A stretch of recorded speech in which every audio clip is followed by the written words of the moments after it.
If you own a rental in Orange County, there's a hidden risk you absolutely need to know about. So how does a tiny drip turn into this? Believe it or not, it's a super common story here. It all starts with something locals call the coastal curse. And yeah, it's a real thing.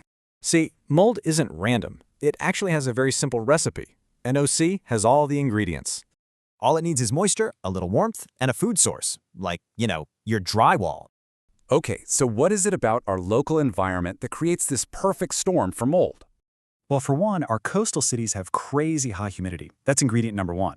Next, that salt in the air is constantly eating away at pipes, causing tiny hidden leaks. And you know our perfect weather? Turns out it's also the perfect temperature for mold to grow. Now, once that moisture's there, you're officially on the clock, and it is ticking fast.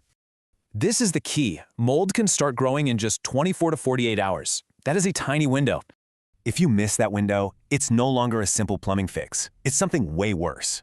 You're now talking remediation, which means tearing out walls, floors, the whole shebang. So, just how expensive can waiting get? Well, the numbers are pretty staggering. We're talking $60,000, maybe more. And that's just for the remediation itself. But it doesn't stop there. Then come the lawsuits, the massive legal fees, and all the stress. So it really comes down to two choices. You can be proactive or you'll be forced to be reactive.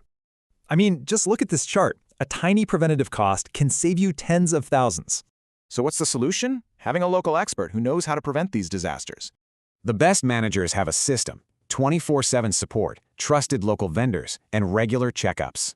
So what's the big takeaway for your OC investment? How do you stop a drip from sinking you?